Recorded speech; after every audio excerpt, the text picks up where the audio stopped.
So this right here is the Ionia volcano. It's located just about a half hour to 45 minutes west of where I live in Sioux City, Iowa. And what's interesting is that this is a volcano in Nebraska.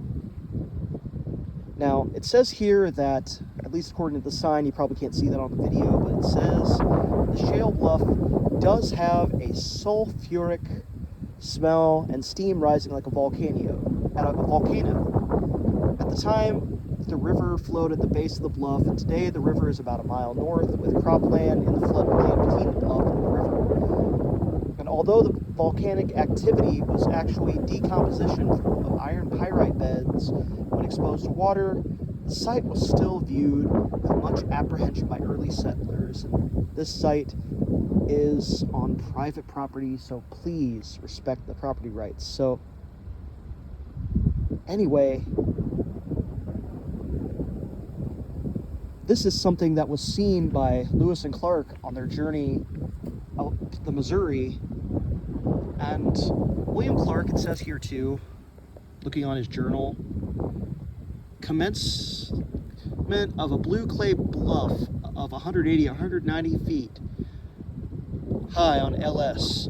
Those bluffs appear to have been latterly on fire, and at this time is too hot for man to hear his hand in the earth at any depth. So this was seen in 1804, and I'm just going to take a look around the site here. So here we are out on arguably the top volcano. Look at that. That's some of the bluffs right there. This is the Missouri River floodplain. We're not far from the town of Vermillion, South Dakota. Right now we're on the Nebraska side of the river. There again it is.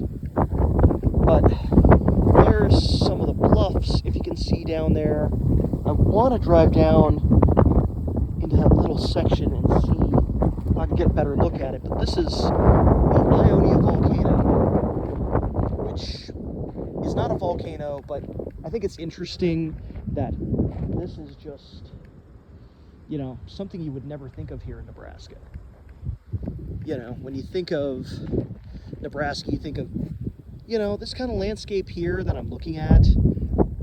Cornfields for as far as the eye can see, no real hills, and then you look down, oh my gosh, there it is.